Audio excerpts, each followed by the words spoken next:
Start. नमस्कार दोस्तों, मैं तुषार भटनागर स्वागत करता हूं आपका हमारे YouTube चैनल #meditation_SS। आज जिस विषय पर हम बात करने जा रहे हैं वह है प्रारब्ध, जिसे बोला जाता है डेस्टिनी। तो हमारे साथ मौजूद हैं बरेली के आत्म आनंद सेवा ट्रस्ट के ट्रस्टी मिस्टर सौरभ आनंद शर्मा जी। तो सौरभ जी, मैं आपका स्वागत करता हूं हमारे YouTube चैनल पर।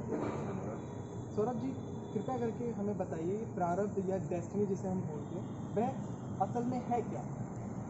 प्रारब्ध का जो चर्चा है सभी लोगों से मैं भी सुनता हूँ, बार बार लोग कहते भी हैं। जब मैं कथा करने जाता हूँ तब भी लोग प्रारब्ध के विषय में बातचीत करते हैं, तो मैं जो उदाहरण देके समझा देता हूँ।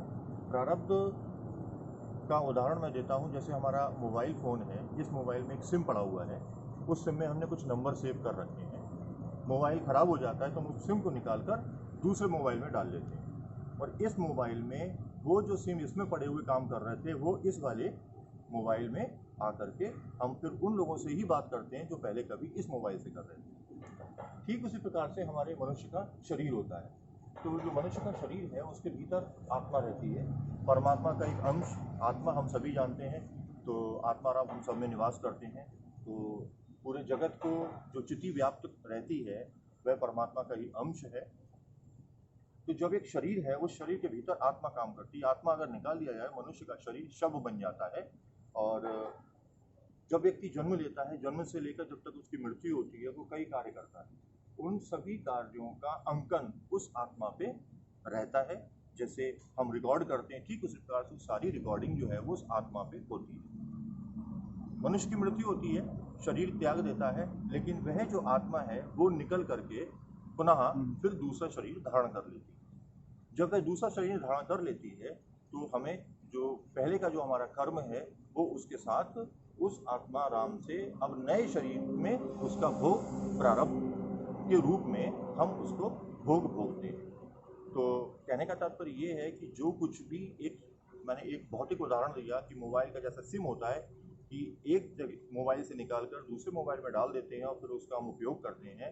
ठीक तो वैसा ही हमारे मनुष्य का जो याददाश्त होती हैं, मनुष्य के जो कर्म होते हैं वो पूर्ण रूप से आत्मा में अंकित हो जाते हैं, और फिर वह आत्मा दूसरे शरीर को धारण करके जो कार्य करती है उसके अनुसार ही मनुष्य को उसका फल प्राप्त होता है। इसका एक उदाहरण मैं और देता हूँ। जैसे एक हॉस्पिटल में दो माताएं बच्चों को जन्म देती हैं, तो एक बच्चा बहुत गरीब परिवार से होता है, उसको कोई देखने वाला पूछने वाला भी नहीं होता है। लेकिन एक दूसरा बच्चा जो होता है बहुत अमीर परिवार से होता है, और अमीर परिवार के लोग उससे मिलने आते हैं और बहुत सारी मिठाइयाँ भी लाते हैं, सभी कुछ जो भी आवश्यक है मिलने के लिए, जाने के लिए। और उस बच्चे को एक डिब्बा नहीं, सैकड़ों डिब्बे दूध उस हॉस्पिटल में उपलब्ध हो जाता है। अब हम देखें, बच्चे दोनों ही हुए हैं, हॉस्पिटल में ही हुए हैं, माताओं ने ही जन्म दिया है, किंतु लोगों की उन दोनों बच्चों की जो सेवा होती है वो अलग अलग ढंग से होती है। इसी को हम प्रारब्ध कहते हैं। जो हमारा पहले का कर्म होता है उसी के अनुसार हमको फल की प्राप्ति होती है। तो इसलिए प्रत्येक मनुष्य को बहुत सावधानी से अपना जीवन व्यतीत करना चाहिए, और उस जीवन में ये प्रयास करना चाहिए सत्य और धर्म का पालन करे, और सत्य और धर्म का पालन करते हुए अपने जीवन को प्रसन्नता के साथ व्यतीत करना चाहिए।